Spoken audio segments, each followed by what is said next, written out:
220 мыңнан астам педагог жалақысына 50%-ға дейін қосымша ақы алады. Жыл жылжыған сайын мұғалімдердің жалақысы артып келеді.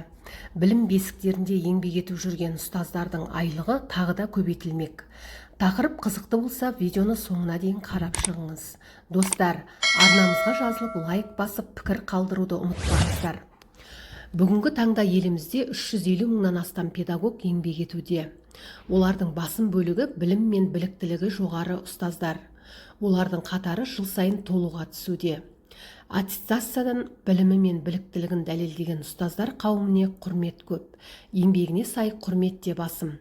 Білім нәрін сеумен айналысып келе жатқан ұстаздардың 220 мыңнан астамы аттестация қорытындысымен тағайындалған біліктілік санаты үшін жалақысына қосымша ақы алады.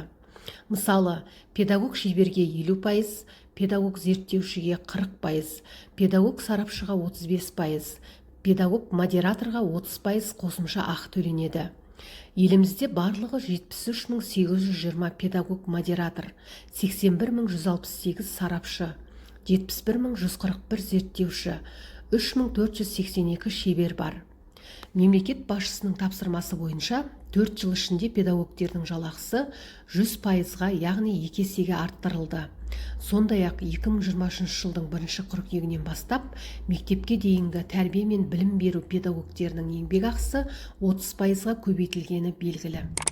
Одан бөлек мектеп директорының орынбасарлары мен психолог мамандардың да еңбек ақысы өскен болатын.